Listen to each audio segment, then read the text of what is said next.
Could you speak about this outstanding bacon? Why is late bacon interesting? Well, I saw the exhibition at the Pompidou, and I've always liked the early bacons, and I never saw enough of the late bacons. And seeing them all together in this exhibition, I had a new feeling about them that I thought they were excellent pictures, and they were undervalued and understood, not as understood as the other pictures. But what's the difference in his way of expression in the late period, you think?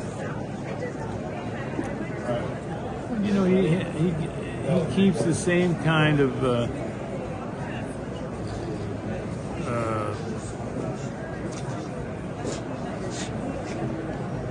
painterly quality that he has in the early ones.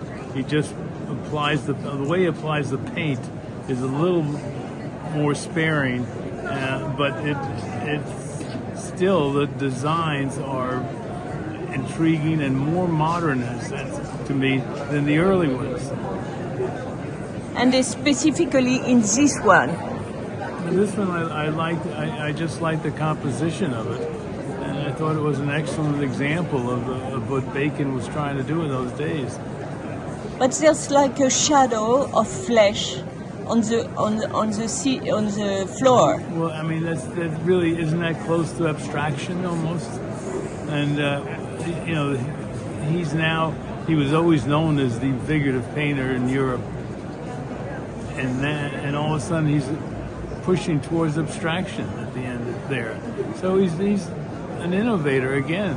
Yeah, and he's also speaking about motion, right? Yes, motion and like a ghost. His boyfriend here is like a ghost in a way.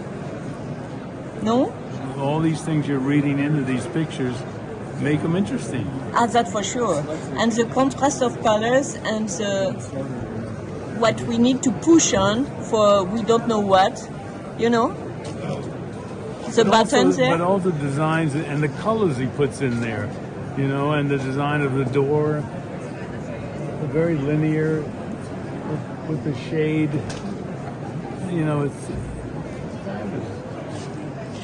And Bill, tell me, what did you come again to Paris for Paris Plus? It's the first time they've had it, and we decided we would do it this time. We usually do Frieze in London, and it doesn't give us much time to come to do the Paris one. This year we decided not to do Frieze and do Paris. My children, who run the business now, they pretty much do all the fairs. They had just finished doing the fair in Seoul, Korea. Yes. And, but why does represent Paris now, you think? What, this fair? This fair or the attractions, there's a real attraction for Paris now. Well, I think the art world is starting to come back to Paris a little bit. You see the galleries are opening up spaces here. There seems to be a kind of rejuvenation now